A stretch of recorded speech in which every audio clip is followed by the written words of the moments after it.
अनिकेत को ऑफिस का काफी काम था, इसलिए वो देर रात तक काम करता रहा और सुबह जब उसकी आंख खुली तो अनिकेत हड़बड़ाहट में उठता है और जल्दी से बाथरूम की ओर जाता है। फिर जल्दी से नहाकर वो बाहर आता है तो देखता है कि उसके कपड़े प्रेस किए हुए बिस्तर पर रखे हैं। वो जल्दी से तैयार होकर कमरे से बाहर आता है और टेबल पर रखी नाश्ते की प्लेट में से एक आलू का पराठा हाथ में पकड़कर वो ऑफिस के लिए निकलने लगता है। तभी उसकी सबसे छोटी और मोटी बहन रूपाली उसे टोकते हुए कहती है, क्या है भैया, ये इस एक पराठे से क्या आपका पेट भर जाएगा? अब भरेगा तो नहीं मोटू, लेकिन लेट हो रहा ना, इसलिए बिल्कुल भी बैठकर खाने का समय नहीं है। मैं लंच ठीक से खा लूंगा।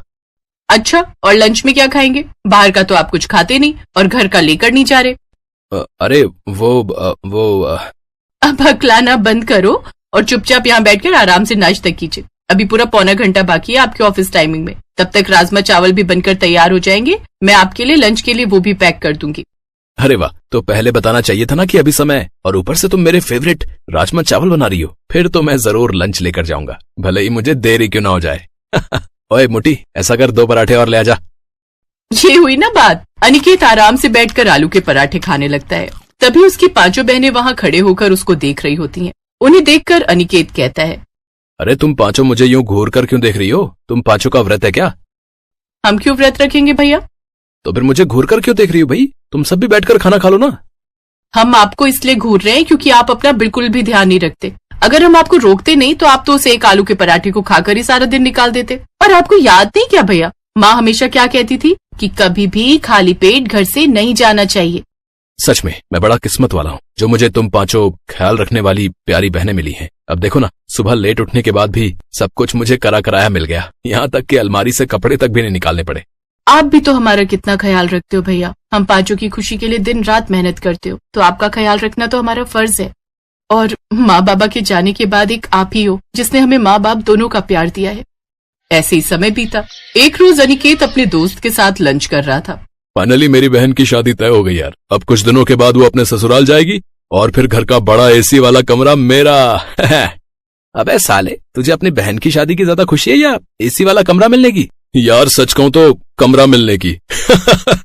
नहीं, सच कहूं तो दोनों की यार। मेरी बहन है मुझसे बड़ी, लेकिन हरकत बिल्कुल बच्चों की तरह करती है। वो मुझसे रोज लड़ती है यार। कई दिनों से उसके लिए लड़का ढूंढ रहे थे, लेकिन अब जाकर कोई अच्छा लड़का मिला है उसके लिए। इस बार उसका इस शादी से पहले का आखिरी रक्षाबंधन होगा, तो सोच रहा हूँ कि इस बार उसे क्या गिफ्ट दूं यार।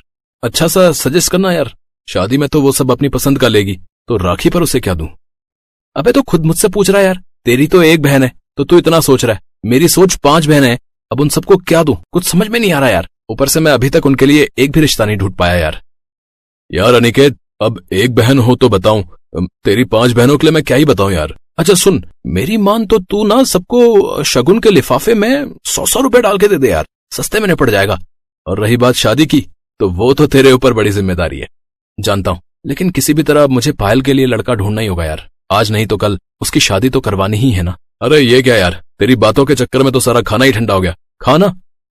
अनिकेत की बहनें अब बड़ी होने लगी थी, इसलिए अब अनिकेत को उनकी शादी की चिंता सताने लगी और वो अब उनके लिए लड़का ही ढूंढता रहता। ऐसी एक रोज जब पायल एक लड़के से बात कर रही थी, तभी अनिकेत कमरे से बाहर आ जाता है और पायल को दरवाजे पर उस लड़के से बात करते हुए देख लेता है। जब वो लड़का वहां से जाता है तो अनिकेत, वाह, अरे वाह, क्या पसंद है तेरी है? तूने तो बड़ा हैंडसम लड़का पसंद किया अपने लिए। भैया ये आप क्या कह रहे हो? अरे शर्मा मत पगली, तू बता क्या नाम है उसका। अरे तेरे हाथ पीले हो जाए तो सबसे ज्यादा खुशी तो मुझे ही होगी ना। तभी वो लड़का वापस आकर कहता है, ठीक है मैडम, तो मैं ये रद्दी लेने कल आ जाऊंगा। हैं? रद्दी? पायल, तू अपने होने वाले पति से अब रद्दी उठवाएगी? अरे तेरे ससुराल वाले क्या कहेंगे यार? अरे भैया ये कबाड़ी वाला है। हैं? कबाड़ी वाला? चलो कोई नहीं, प्यार तो अंधा होता है ना। और वैसे भी आजकल रद्दी वाला भी अच्छा कमा लेता है। बताओ भाई कितना कमा लेते हो? क्या भाई साहब, कबाड़ी वाला मैं हूँ और कचरा आपके दिमाग में भरा हुआ है। ओह सॉरी, माफ करना भाई साहब। भैया आपने टेंशन के चलते कहीं सच में पायल दी की शादी कबाड़ी वाले से मत करा देना। हाँ नहीं तो हम सबको उसे कबाड़ी जीजू कहकर बुलाना होगा। अच्छा अब ये सब छोड़ो। वैसे भैया आपको याद है ना आज संडे और आपने हम सबको प्रॉमिस किया था कि आप हमें रक्षाबंधन की शॉपिंग के लिए मार्केट लेकर जाएंगे। ओह तो आज मेरा कंगाल होने का दिन है। अच्छा चलो ठीक है, अब तुम सब तैयार हो जाओ, फिर हम सब शॉपिंग पर चलते हैं। अनिकेत अपनी सभी बहनों को खरीदारी के लिए एक शोरूम ले जाता है, जहां वो सब अपने लिए कपड़े और सुंदर सुंदर राखी खरीदती हैं। लेकिन इन सब में उसके काफी पैसे खर्च हो जाते हैं। हे भगवान, काफी पैसे खर्च हो गए। अभी तो बिजली का बिल, पानी का बिल और घर में राशन भरवाना बाकी है, और अभी तनख्वाह आने में 10 दिन बाकी हैं। लेकिन कोई बात नहीं, इन पैसों के बदले जो मैं इनके चेहरे पर खुशी देख पा रहा हूँ, उससे एक अलग ही सुकून है। अरे भैया, आप अपने लिए कुछ नहीं ले रहे? नहीं, मेरे पास अभी कपड़े रखे हैं। वो कुर्ता पजामा लिया था ना दिवाली पर, तो बस वही पहन लूंगा। वो सब घर आ जाते हैं, लेकिन अब अनिकेत काफी परेशान था। अब उसके बाकी पैसे, बिजली का बिल, घर का राशन और बाकी खर्चों में निकल गए। अब उसके समझ में नहीं आ रहा था कि वो अपनी 5 बहनों को राखी का गिफ्ट कहाँ से लाकर देगा। अगले दिन वो ऑफिस में रौनक से इस बारे में बात करता है। यार रौनक, वो मुझे कुछ पैसों की मदद चाहिए यार। साल में एक बार ये त्योहार आता है ना, तो अपनी बहनों को कुछ नहीं दे पाऊंगा, तो अच्छा नहीं लगेगा यार। माफ करना दोस्त, लेकिन तू तो जानता है ना, शादी वाला घर है तो पैसे कहीं ना कहीं खर्च हो जा रहे हैं यार। लेकिन उनकी ये सारी बातें रूपाली फोन पर सुन लेती है। दरअसल गलती से अनिकेत के हाथ उसका नंबर डायल हो गया होता है। अब वो समझ जाती है और अपने बहनों से इस बारे में बात करती है। और फिर अगले दिन, अनिकेत, पैसों का इंतजाम हो गया है, ये ले रख ले। ऐसे ही राखी वाला दिन आ जाता है। फिर एक एक कर सभी अपने भाई की कलाई पर राखी बांधती हैं। आप जैसा भाई भगवान हर बहन को दे, जो अपनी बहनों को माँ बाप जैसा प्यार दे। हाँ भैया, ऊपर वाला आपको सारी खुशियां दे। तुम पांचों तो मेरी खुशी हो, तुम सब भी हमेशा खुश रहो।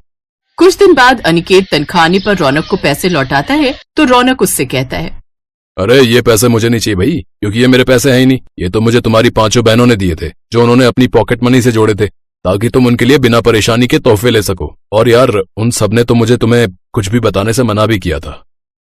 ये सुनकर अनिकेत की आंखों में आंसू आ गए और घर आकर उसने अपनी 5 बहनों को गले से लगा लिया।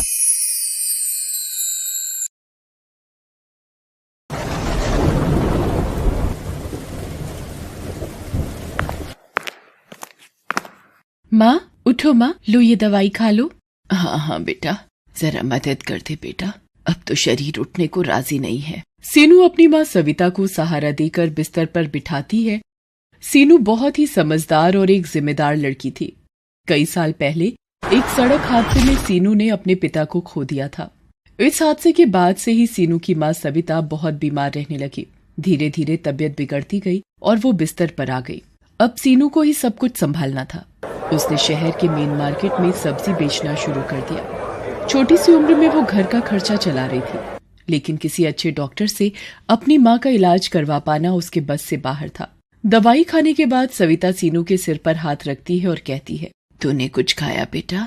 हाँ माँ, खा लिया। तुम मेरी चिंता मत करो, बस आराम करो और सबसे जरूरी बात, खुश रहा करो। मैं बाजार जा रही हूँ, कोई भी परेशानी हो तो पड़ोस से बिमला मौसी को बुला लेना, ठीक है?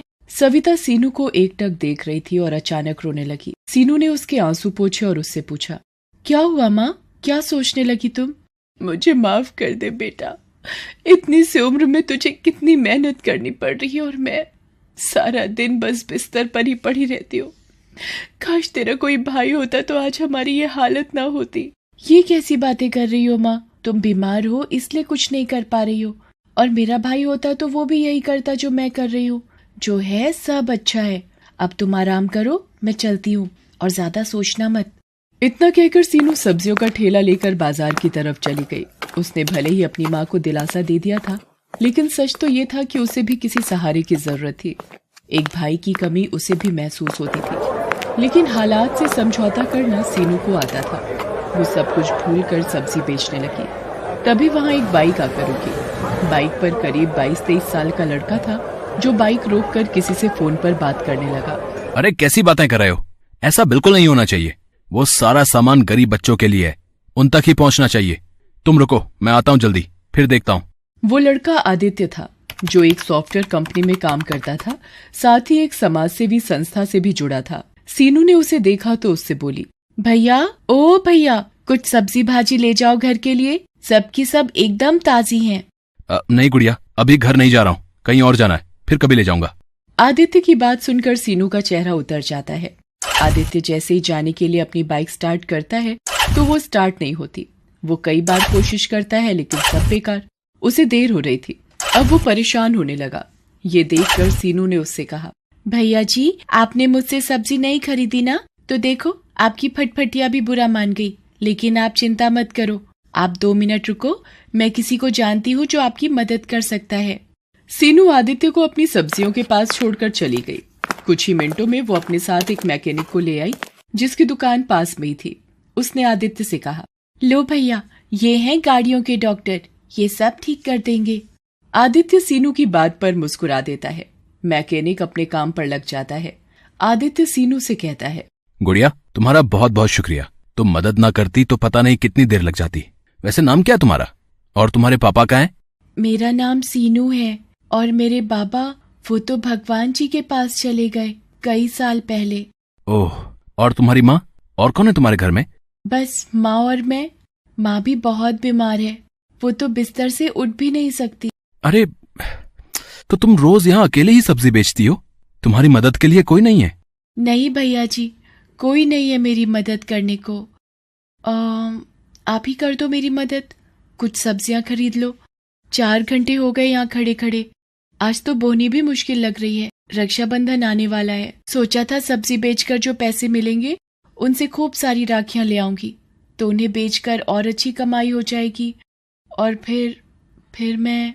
फिर क्या? बताओ गुड़िया, क्या करना चाहती हो पैसों से? भैया, मैं अपनी माँ को पहले जैसे चलते फिरते देखना चाहती हूँ। मैंने सोचा था कि अगर थोड़ी कमाई हो जाएगी तो उन्हें अच्छे डॉक्टर के पास लेकर जाऊंगी। इतना कहते ही सीनू रोने लगती है। इतनी कम उम्र में सीनू में इतनी समझदारी देखकर आदित्य दंग रह जाता है। वो मन ही मन सीनू की मदद करने का फैसला कर लेता है। वो सीनू की सब्जियों को अलट पलट कर देखता है और उससे कहता है, अरे मैं तो भूल ही गया था, मैं एक समाज सेवी संस्था से जुड़ा हूँ।